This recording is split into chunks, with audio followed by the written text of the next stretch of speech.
না না না না না না না না না না। কি ব্যাপার, মনে রং লাগছে নাকি রে? তুই কোথায় যাচ্ছিস? কোথাও যাইতেছি না, এমনি একটু ঘুরতে এলাম এইদিকে, পরীক্ষা শেষ হয়ে গেছে তাই। পরীক্ষা কেমন হলো রে তোর? পরীক্ষা খুব একটা ভালো হয় না রে বন্ধু, তবে 5 মার্কস একদম নিশ্চিন্তে পাবো। প্রত্যেকটা খাতায় 5 মার্কস, মানে 5 নম্বর নিশ্চিন্তে পাবো। কেন পরীক্ষায় 5 মার্ক পাবি কেন? এত কনফিডেন্সের সাথে বলছিস কি করে?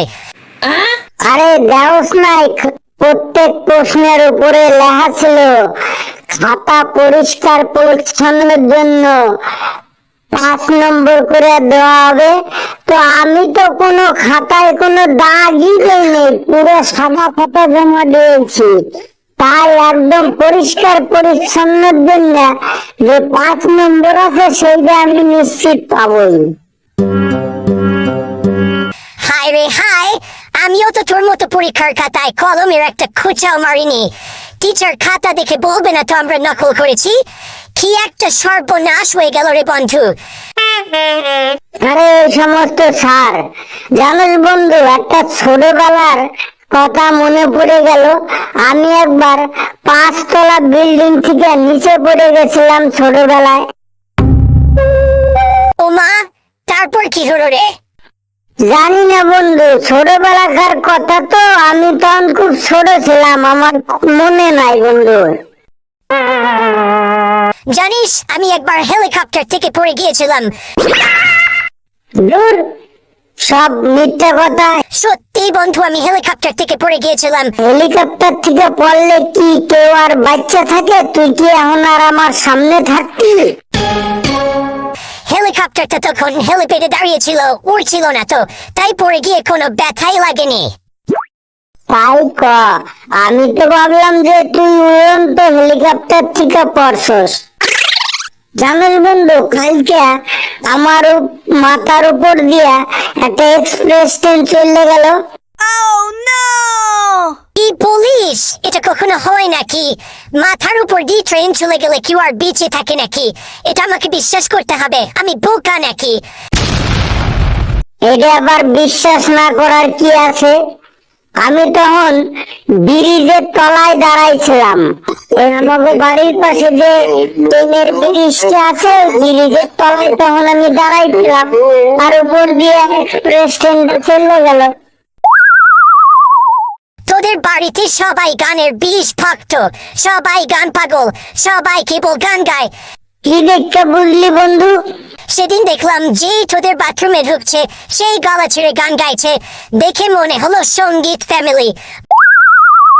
আরে না রে, আসলে আমাগো বাথরুমে সিটকানিটা বহুদিন ধরে খারাপ হয়ে গেছে,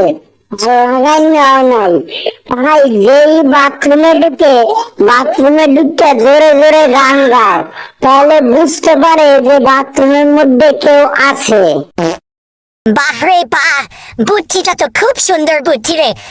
হ্যাঁ হ্যাঁ বন্ধু, বুদ্ধি রাখতার।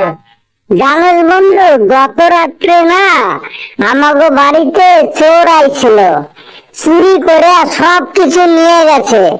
আমি চোর ডারে ধৈরেও ছাইড়ে দিলাম। চোর ধরেও ছেড়ে দিলি?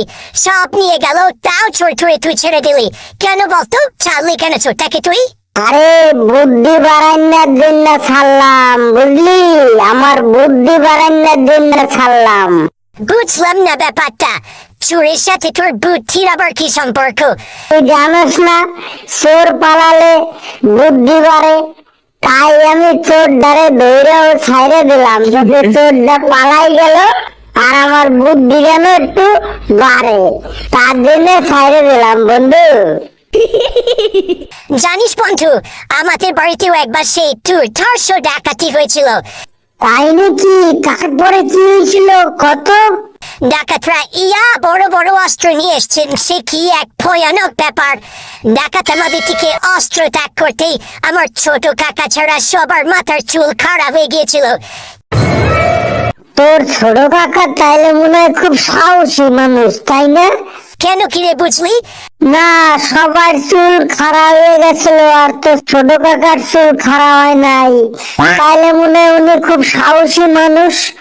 আরে তা নয়, ছোট কাকার মাথায় যে একটাও চুল নেই, গোটা মাথাটাই টাক, পুরো মাথা স্টেডিয়াম। ও তাই বল। জানোস, আমার ছোট ভাই ক্লাস 1-এ পড়ে। ও সূর্য না দেখতেই কইয়ে দিতে পারে কয়টা বাজে। Wow. এটা কি করে সম্ভব বলতো শুনি? কে পারবে না? কে ঘড়ি দেখতে শুয়ে যায় তখন কয়টা বাজে? বন্ধু, কত পাত দিলে গন্ধ বাইরে? কে ধুর, এটা কোনো কথা হলো নাকি?